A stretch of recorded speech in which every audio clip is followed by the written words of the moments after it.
these things today just from a time viewpoint. We'll do some of them. But we're going to do what we call meeting of the minds using green light, red light thinking for problem solving and some creative thinking techniques. Now, sadly, very sadly, a lot of brainstorming is tremendously ineffective. Why doesn't it work? What are the problems you find with doing brainstorming? Why isn't it producing what it should be producing? Pardon? It's fine on paper, but in reality... The ideas don't work? Okay. What about that? I'm thinking more the process than the output. Because if the process is not well done, the output will be a reflection of that. It's not planning it in a certain order, so it's more of an idea of... Just the way it comes out? Yeah. Random? Okay. What else? It's dominated by, like it doesn't make best use of all the brain power. Yeah, you've got, normally in any group, you're going to have 2, 3, 4 noisy, aggressive, assertive people. Some people who are sometimes contributing and some people who are rather quiet. Right? And so you tend to have the noisy ones get all their ideas up on the whiteboard and everyone else is a spectator. Right? What else is a problem? I think having such a kind of aggressive people is not bad necessarily, but the main bad thing is maybe people tend not to listen to some others. So maybe it's well, they not only don't listen to others, sometimes they criticize others. That idea of, okay, give me some ideas. Max gives me an idea. Max, that's ridiculous, that'll never work. Okay, next.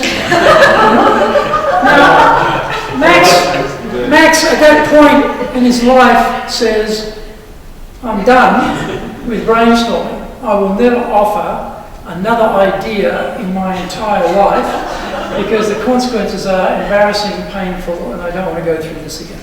I was humiliated in front of everybody. But that's often how it works. And I can tell you, I've been in tons of those sessions. Boss gets out the whiteboard, grabs the pen. Okay, team, let's go. Give me your ideas. No, that's no good. No, we tried. That didn't work. Okay, that's fantastic. The trouble is, if I want to do that, I may as well write all my ideas on the board and we'll just do those. Because they're not working. So the other point, particularly in Japan, is because it's such a hierarchical society based on position and age, people defer. So often young people or lower ranked people will not put their idea up because they don't think they're the appropriate person to have an idea in the first place, and certainly not to be so presumptuous as to put their idea up in front of their seniors. So they push themselves down. So do you get the best ideas? No. And often, the people at the bottom of the hierarchy are the ones with the most view clarity about what's actually going on.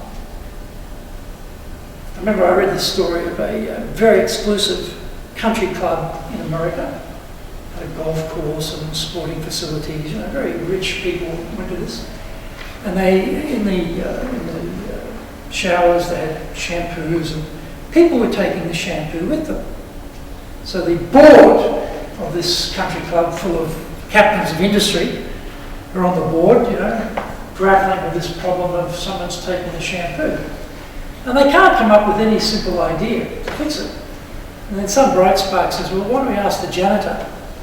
They tell the janitor, probably said, no problem, what I've done. Fixed it straight away. Took the caps off the bottles. So you couldn't put the cap back on the shampoo bottle and transport it. The bottle was there, the shampoo was there, but no cap. He wasn't a captain of industry, billionaire, running a big corporation, but he had the simplest, fastest, best idea because he was the guy at the bottom who just saw things very simply. Now, when we don't involve people who are at the front line because they're lower in status or they're new, or even worse, they're young and new, we're missing out. Because often, particularly in business, young people are the consumers of the future.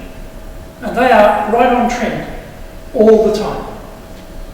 And that's what we're trying to appeal to, either now or in the future. So if we ignore them, we're missing out on information. So deferring to seniority and rank in any hierarchical organisation, is this sounding familiar, by the way, this rank and structure and age? Hierarchical, is that ringing a bell anywhere here? You know, that will filter out ideas automatically.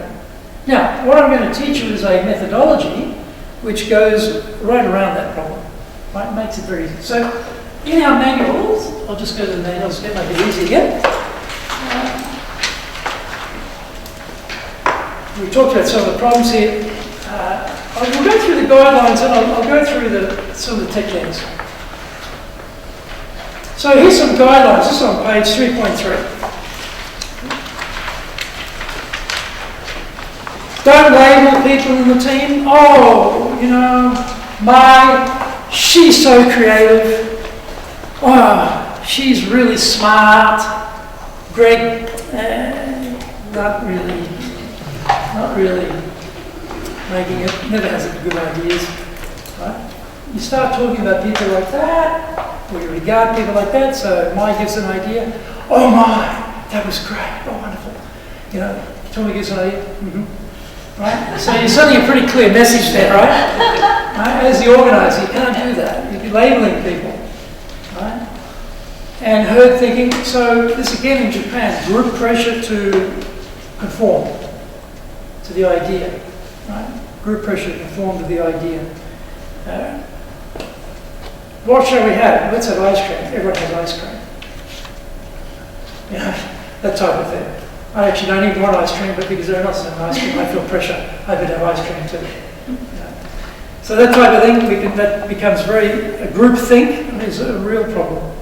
And then use evidence to support ideas. So this is very important. Rather than just having ideas based on nothing, have ideas based on your experience or some knowledge or some information, objective information. Now, green light and red light here. Green light ideas, green on a traffic signal means go, and red means stop. So green means let the ideas go. Red means let's evaluate the ideas. Okay?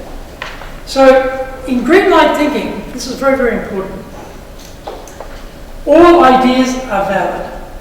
So Masako, here's my crazy idea. I come up with a really crazy, impractical, ridiculous idea.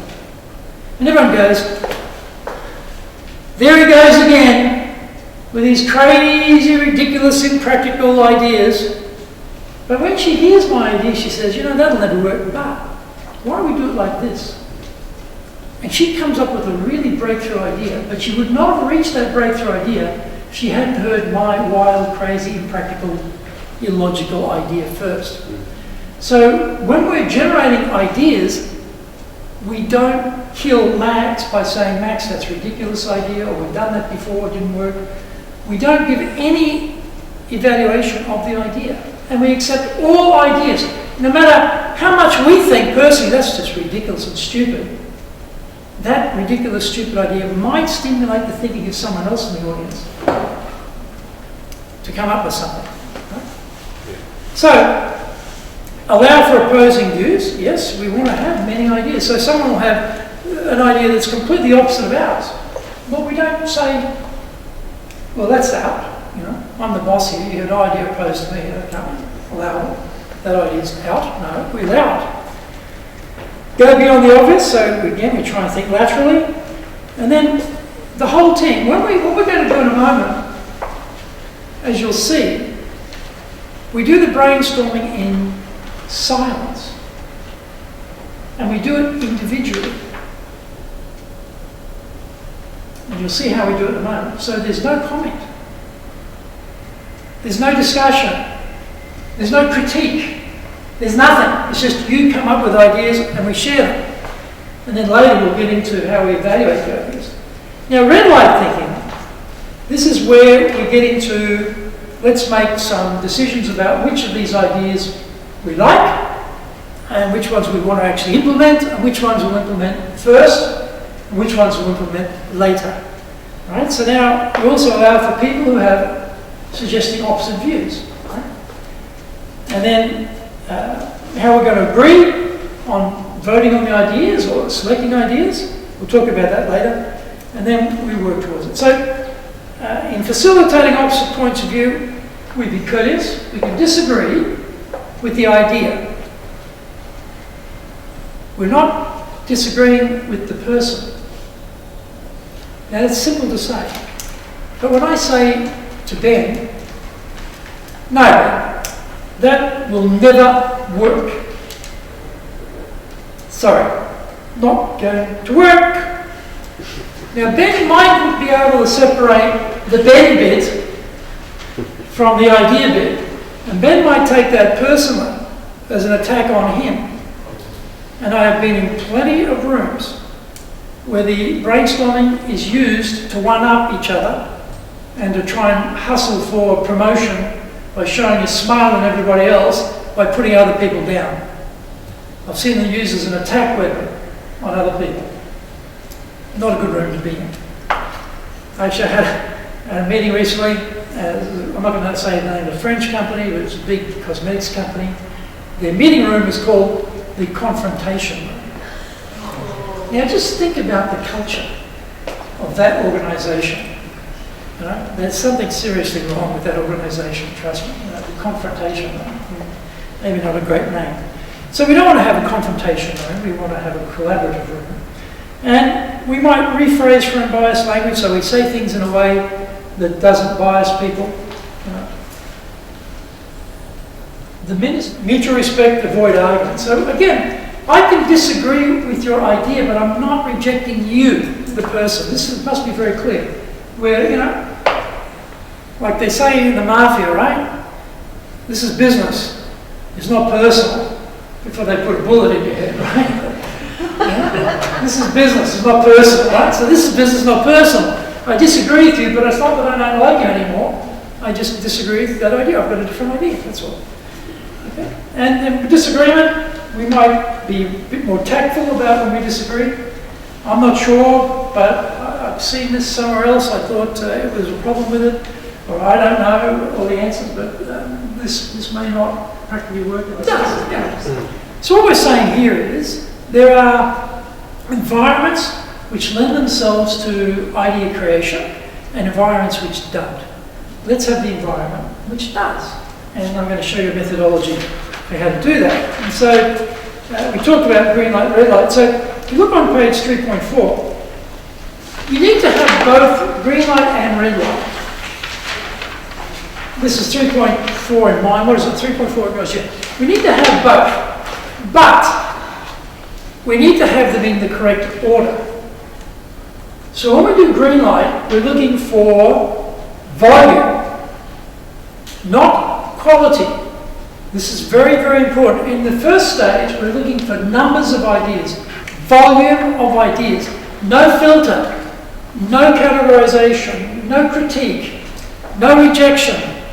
Every idea viable. How many ideas can we come up with each? That's what we're searching for, right? So we're looking for no judgment. We hold the judgment. We're just going to come up with the wildest ideas. It doesn't matter. Focus on quantity, not quality. Very critical. And then idea fluency. Lots of ideas. Now, when we get to red light thinking, we have to make some judgments about which ideas we'll carry forward. And I'll show you in a moment. We go in and how we do that. We do a categorization technique. So this is, we make a judgment, we make decisions, right? It comes after green light. Most organisations which fail in brainstorming mix those two things up. As they're bringing the ideas out, they're critiquing them. Don't do that. Don't do that. Hold, hold, hold. And then at the end we focus on quality. So the technique we're going to use is unbelievably, ridiculously simple. It's ridiculously simple. We use the little post-it notes. You write one idea per post-it note, neatly. We'll all do caps, shall we? Let's do them all in caps, right? Capital letters, so it's easy to read. That'll make it easy. And we have a topic, we'll pick a topic, come up with some ideas. Then you just pin them on these sheets of paper here. You might need to move the tables a little bit to let people get in there in a moment, but just put your ideas up there. So first, we put all the ideas up on the sheets. Secondly, as a group, you will come up and then look at all the ideas and you'll notice that there's some commonality of ideas around certain common themes or common categories. So you take the ideas and you start moving them around to the categories. Oh, that really fits under this category. Oh, that one goes over here. Oh, yeah, that sort of fits in there. So now we've mixed all the ideas up. The author of the idea has now disappeared, right? It's like shuffled. And it's just an idea in a category. Then we start thinking about, this we start to make a little judgment here, which ideas do we think we like more than others, which are more practical, which we want to go for, or maybe we start getting a prioritization of ideas. Okay, that's how it works. And then at the category level, without no prioritization yet, that's when we start sharing with the groups.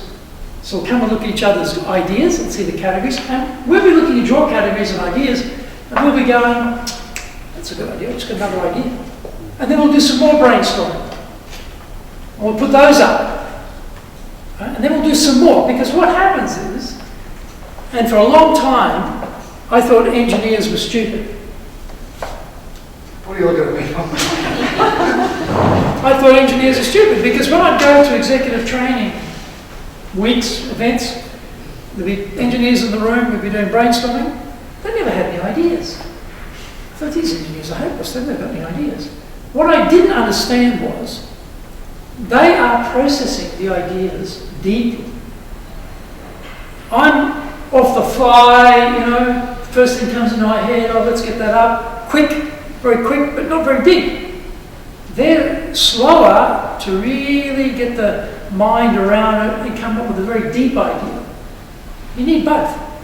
So the beauty of this methodology is we do the first cut of ideas, all the things that are quite quick to come out. Then you have to sit back and go to the next level of depth.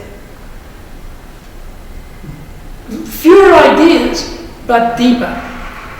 And you think you're finished. But then we do it again, and we go to a third level of depth. And again, very, very fewer ideas, but deeper ideas. So it means that the slower, deeper thinker is in command of idea generation, and their ideas are included. When we describe the whiteboard and the pen, they're excluded. It doesn't matter if your hierarchy, you get to put your idea up on the board and then it gets put into a category. There's no hierarchy. And we do it in silence.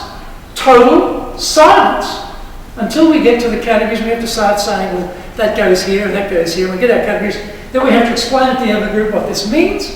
And then we share ideas and we go again. And then we start making a choice about which priorities we like more than others. Priorities, I should say. We like more than others. Got the idea? Now, what would be a good topic is better. All right? Yep. In silence, grab some post-it notes, capital letters, one idea. There's tons and tons of post-it notes. Don't worry, we've got tons of those. One idea per post-it note. Then we're going to stick them up on these pages on the wall. We all good? Okay, let's go. When you're running a project, you're looking for ideas. You've got a group of people, you've got limited time, you've got people who are quick to say their ideas, people who are slow to say their ideas. People who've got ideas quickly, people who've got ideas slowly. This methodology takes out hierarchy, takes out status, it's relatively quick to get a lot of ideas. Now we're at the point where we've generated the ideas.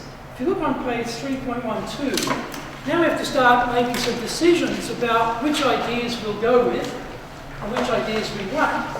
And I'm just going to cover this. There's a number of ways we do it. Unanimity is everybody agrees, 100% agreement. That's one methodology. 3.12. Or majority, we take a vote. That's another one. 3.12. Or plurality. It's the biggest group, might be not the majority, but it's still the biggest voting bloc. Largest group, that's how we decide. Next page, it might be range. We might give scoring to ideas and then pick up the highest scoring ideas. Or consensus, we come to some mutual agreement on how we're going to do this. Or gathering, where we might have more than one outcome. So we gather one of the most popular ideas, even though we're not getting the one, we might wind up with more than one. Then each participant talks about their commitment to the idea. Some people have low commitment, some people have high commitment. We might base it around how strongly people feel about the ideas. Unilateral might be, well, someone has to make a deciding vote, or someone has to make a decision, because we can't get agreement, so that one person makes a decision. Or random, it may be, there are good and bad idea here, we don't know which to decide, both are good, either will work, what should we do? Maybe we flip a coin and just take that idea, where you just can't get to a decision. Right? So there are a number of ways of coming to a decision.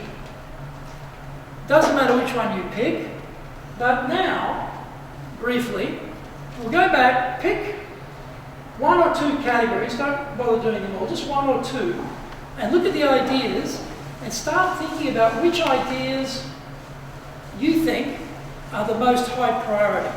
Now we're making a judgment. Which ideas are the most high priority? And often we'll find that the last ideas wind up on the top of the prioritisation list because we've had just more time to think about it. And they tend to be richer and better ideas. But if we didn't go through that process, we would never get those ideas out in the first place to even prioritise them. So there is a bit of value. I mean, you'll find this is a bit of a challenge. When you're leading the session as a project team leader, and people have finished, and they're sitting there, and they're looking bored, and you've got to make them sit there for another 5 minutes, you might be inclined to say, oh, well, I'm not going to put them through that, we'll move on. You've got to be disciplined and say, yes, in that group of people, there will be some who will sit there and be bored for 5 minutes. That's fine. There'll be others who will actually pop up with some more ideas. So I really want to get all of those good, deep ideas out. So I'm prepared to bore some people for an additional 5 minutes to get the quality ideas out of the others. Right? That's something, when you're running the session, you've got to be a little bit strong to put up with that. Because people sit there and they're like, how much longer is this going to take? All other things to do. Where's my phone? I get the email going. They will do that, but you've just got to stick with it because you'll find the quality of ideas is there. Right? So, we are complete. We've got time now to do probably all those ideas into some sort of priority order, pick up some we want to action, and then away we go. We don't need to do that today because this is really teaching you a technique. That's the objective. More than anything else, is teaching you a technique. As a project team, when you come to look for ideas, here's one way that's very, very effective, goes very deep, doesn't take a lot of time, and will help you to come to some conclusions. All right? So, if we go to 3.16, what are a couple of ideas that have occurred to you from this session this afternoon? Okay? 3.16, what are a couple of ideas that come out of the session? Just get them down. 3.16 should be at the end, should be right at the back. So I'll wrap it up now and say thank you very much for participating. I think that my experience with the three groups, there is a common theme across this organisation around, I think, major productivity gains and efficiency gains through some standardisation of process around project management and some agreed boundaries around how we'll do that. Might include the brainstorming methodology we just did, or some of the rules of engagement around how you act together, that I think will help you. Because you are doing very similar things very often, repetitionally, year after year after year. And if you've got something that is there, and you always change it and improve it, but it's there as the base, doesn't matter if people are away or people move on to another job or another posting. The best practice, the knowledge gain and the wisdom is maintained. And I think for any organisation, that's really a plus going forward. So thank you very much for your participation. I really enjoyed working with you, and I hope that you get to use this stuff in reality and that it helps to make your lives, which are, in this business, high risk, low reward, low risk and high reward. So thank you very much, and see you again. Thank you.